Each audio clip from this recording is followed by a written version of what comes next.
विद्यार्थियों, आप सभी का स्वागत है टोटल साइंस सॉल्यूशन चैनल पर। और एक बार पुनः विजिट करने के लिए धन्यवाद। इस चैनल पर आपको अपने विज्ञान विषय से संबंधित विभिन्न प्रश्नोत्तर विभिन्न जानकारियाँ प्राप्त होती हैं। कक्षा 6वीं से 10वीं की विज्ञान पुस्तक के सभी अध्यायों के प्रश्नों के उत्तर आपको यहाँ पर प्राप्त होंगे। यहाँ हम लेकर आए हैं अध्याय 3 धातु एवं अधातु, कक्षा 10वीं का यह अध्याय है। इसके कुछ महत्वपूर्ण प्रश्न, हस्तलिखित नोट्स, इन्हें हम देखेंगे यहाँ पर। जैसे प्रश्न पहला है, ऐसी धातु का उदाहरण दीजिए जो कमरे के ताप पर द्रव होती है। दूसरी, चाकू से आसानी से काटी जा सकती है। और तीसरी धातु ऊष्मा की सबसे अच्छी चालक होती है। और चौथी है ऊष्मा की कुचालक होती है। तो जो पहला यहाँ पर वाक्य दिया गया है, कमरे के ताप पर द्रव होती है, तो वह धातु है पारा या मरकरी, या इसे पारद भी कहते हैं। और चाकू से आसानी से काटी जा सकती है, वह धातु है सोडियम। ऊष्मा की सबसे अच्छी चालक होती है, वह धातु है सिल्वर एवं कॉपर। और ऊष्मा की कुचालक होती है लेड एवं मरकरी। अगला प्रश्न है, आघात वर्त तथा तन्न का अर्थ बताइए। तो आघात वर्त का अर्थ यहाँ पर हम देखेंगे, धातु का वह गुण जिसमें उन्हें पीट पीट कर चादर बनाया जाता है, आघात वर्धनीयता कहलाता है। तन्न, धातुओं का वह गुण जिसमें उन्हें खींचकर तार बनाए जाते हैं। अगला प्रश्न है, सोडियम को केरोसिन में डुबो कर क्यों रखा जाता है। यहाँ आप देखते जाएं, यह महत्वपूर्ण प्रश्न किस वर्ष की वार्षिक परीक्षा में पूछे गए थे या पूरक परीक्षा में पूछे गए थे। यहाँ सन भी दिए गए हैं, तो आप उन्हें भी देखें और जो महत्वपूर्ण प्रश्न है उन्हें अवश्य तैयार करें। इस प्रश्न का उत्तर है, सोडियम धातु वायुमंडल की नमी या आर्द्रता के प्रति अति क्रियाशील होती है एवं जलने लगती है, इसलिए इसे केरोसिन में डुबोकर रखा जाता है ताकि यह नमी के संपर्क में ना आए। प्रश्न चौथा है, जिंक को आयरन सल्फेट के विलयन में डालने से क्या होता है, इसकी रासायनिक अभिक्रिया लिखिए। इसका उत्तर है, आयरन सल्फेट विलयन का रंग उड़ जाता है तथा रंगहीन जिंक सल्फेट का विलयन बनता है तथा जिंक पर आयरन की परत चढ़ जाती है। उदाहरण यहाँ पर दिया गया, समीकरण दिया गया है। यह जो रासायनिक अभिक्रिया वह दी गई है, Zn plus Fe equal to Zn plus Fe। प्रश्न पांचवा है, आयनिक यौगिकों के उच्च गलनांक क्यों होते हैं। इसका उत्तर होगा, प्रबल अंतर आयनिक आकर्षण को तोड़ने के लिए ऊर्जा की पर्याप्त मात्रा की आवश्यकता होती है, इसलिए आयनिक यौगिकों के उच्च गलनांक होते हैं। प्रश्न छठवा है, दो धातुओं के नाम बताइए जो प्रकृति में मुक्त अवस्था में पाई जाती हैं। तो वह दो धातुएं हैं सोना और चांदी। अगला प्रश्न, निम्न पदों की परिभाषा लिखिए। खनिज, खनिज की परिभाषा है, पृथ्वी से प्राप्त वे प्राकृतिक पदार्थ जिनमें धातुएं और उनके यौगिक किसी न किसी रूप में समाहित होते हैं, खनिज कहलाते हैं। अयस्क, ऐसे खनिज जिनसे धातुओं का आसानी से तथा लाभदायक तरीके से निष्कर्षण किया जा सकता है, अयस्क कहलाते हैं। और गैंग, अयस्क में उपस्थित व्यर्थ पदार्थ रेत, मिट्टी आदि गैंग कहलाते हैं।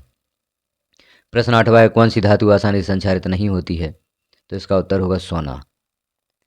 प्रश्न नौवां, मिश्र धातु क्या होते हैं। दो या दो से अधिक धातुओं के समांगी मिश्रण को मिश्र धातु कहते हैं।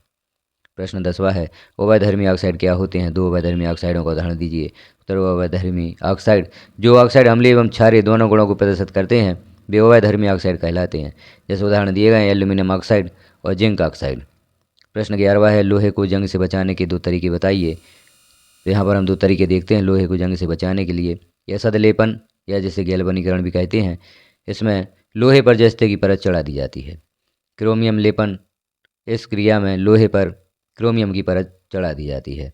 प्रश्न 12वां, ऑक्सीजन के साथ संयुक्त होकर अधातुएं कैसा ऑक्साइड बनाती हैं।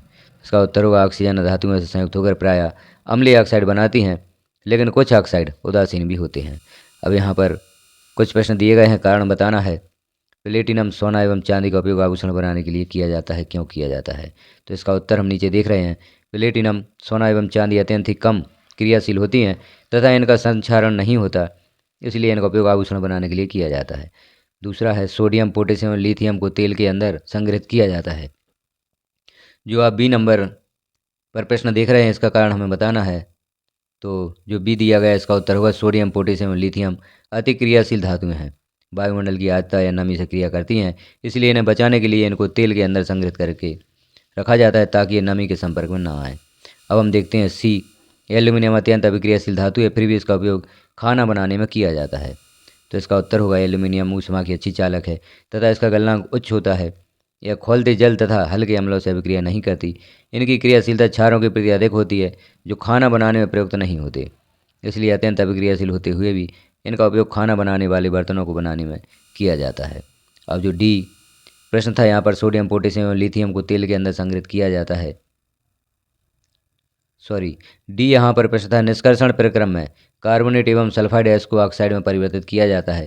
तो इसका उत्तर है कार्बोनेट एवं सल्फाइड गैसों को निष्कर्षण प्रक्रम में ऑक्साइड में परिवर्तित किया जाता है, क्योंकि ऑक्साइडों का अपचयन करके धातु आसानी से निष्कर्षित की जा सकती है। अब नीचे हम देख रहे हैं प्रश्न क्रमांक 14, धातुओं के कोई 5 भौतिक गुण लिखिए। तो धातुओं के भौतिक गुण हैं, धातुएं प्रायः ऊष्मा एवं विद्युत की सुचालक होती हैं, धातुएं प्रायः आघातवर्धनीय होती हैं, धातुएं प्रायः तन्य होती हैं, धातुएं प्रायः कठोर होती हैं और धातुएं प्रायः ध्वनिक होती हैं।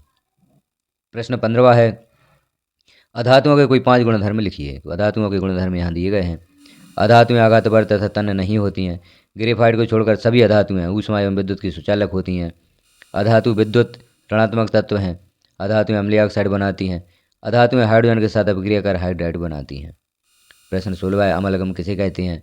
तो इसका उत्तर होगा, जब किसी धातु जैसे जस्ता आदि पर पारे का लेप कर दिया जाता है तो वह धातु पारे से मिलकर पारे की मिश्र धातु बनाती है, जिसे अमलगम कहते हैं।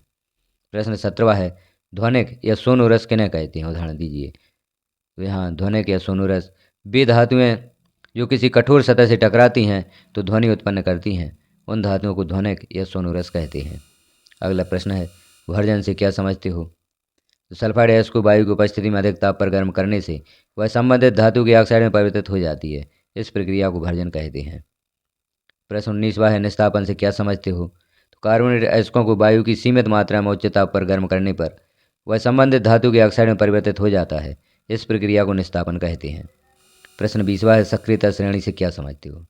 तो इसका उत्तर होगा वह सूची जिसमें धातुओं को उनकी अभिक्रियाशीलता के अवरोही क्रम में व्यवस्थित किया जाता है, सक्रियता श्रेणी कहलाती है। तो धातुओं को उनकी बढ़ती हुई क्रियाशीलता के क्रम में व्यवस्थित किया जाता है, वह सक्रियता श्रेणी कहलाती है। प्रश्न 21वां है, अपर रूपता से क्या समझते हो। कार्बन के 2 प्रमुख अपर रूपों के नाम लिखिए। तो अपर रूपता है जब कोई तत्व 2 या 2 से अधिक रूपों में पाया जाता है, इनके भौतिक गुण अलग अलग होते हैं लेकिन रासायनिक गुण समान होते हैं, इस गुण को अपर रूपता कहते हैं।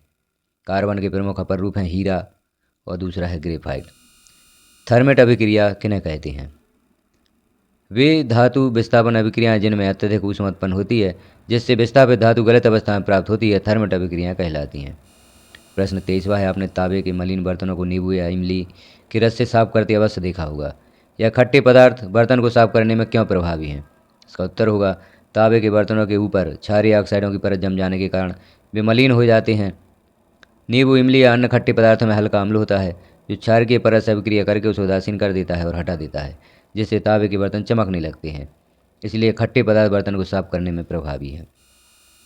प्रश्न 24वां है, गर्म जल का टैंक बनाने में तांबे का उपयोग होता है परंतु इस्पात या लोहे की मिश्र धातु का नहीं, इसका कारण बताइए।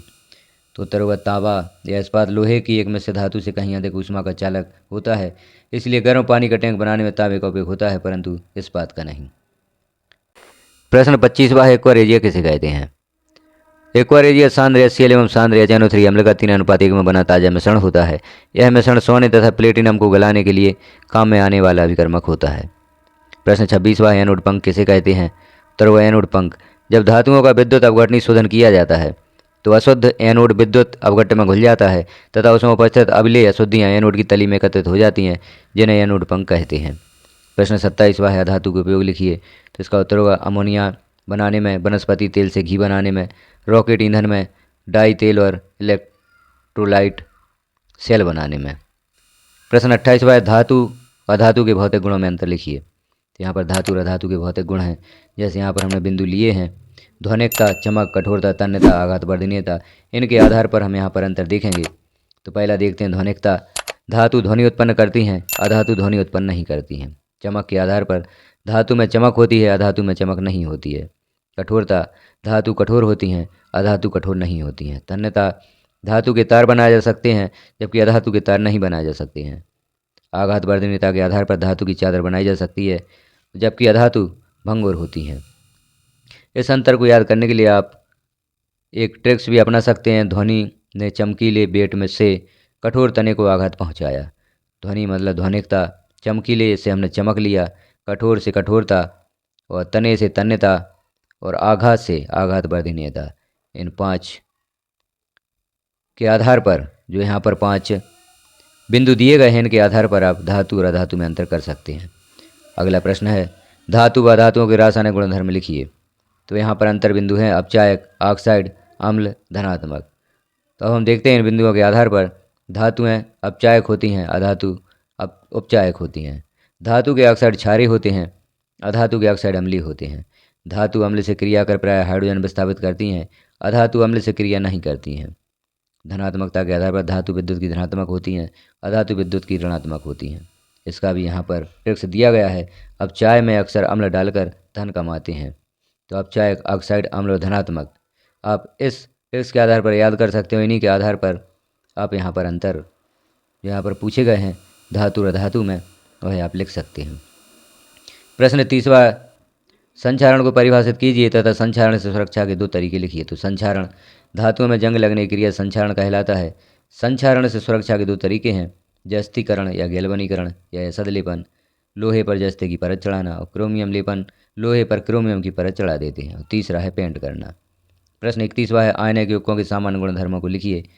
तो यहाँ आयनिक युग्कों के गुणधर्म लिखे गए हैं, ठोस, कठोर एवं भंगुर। दूसरा है उच्च गलनांक एवं क्वथनांक, जल में घुलनशील, और जलीय विलयन में विद्युत के सुचालक। यहाँ हमने प्रश्न देखे।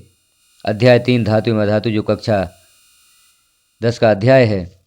अब हम अगले वीडियो में देखेंगे धातु एवं अधातु अध्याय के कुछ वस्तुनिष्ठ प्रश्नोत्तर, जिसमें सही विकल्प होंगे, रिक्त स्थान होंगे, सत्य असत्य होंगे और जोड़ियाँ होंगी और एक शब्द में उत्तर होंगे। तो अगले वीडियो का भी आप इंतज़ार करें। और उस वीडियो को प्राप्त करने के लिए आप यदि चैनल पर पहली बार हैं तो चैनल को सब्सक्राइब कर लें, बेल आइकन को क्लिक कर ऑल पर प्रेस कर दें, ताकि जैसे ही अगला वीडियो यहाँ पर पब्लिश किया जाता है वो नोटिफिकेशन के रूप में आपको प्राप्त हो सकेगा। क्योंकि इस चैनल पर आपको बहुत ही महत्वपूर्ण जानकारियाँ प्राप्त होती हैं। आपके विज्ञान विषय के सभी अध्यायों के प्रश्नोत्तर आपको यहाँ पर प्राप्त होते हैं। सभी जानकारियाँ प्राप्त करने के लिए आपको चैनल को सब्सक्राइब करना आवश्यक है। वीडियो को लास्ट तक देखने के लिए आपका धन्यवाद।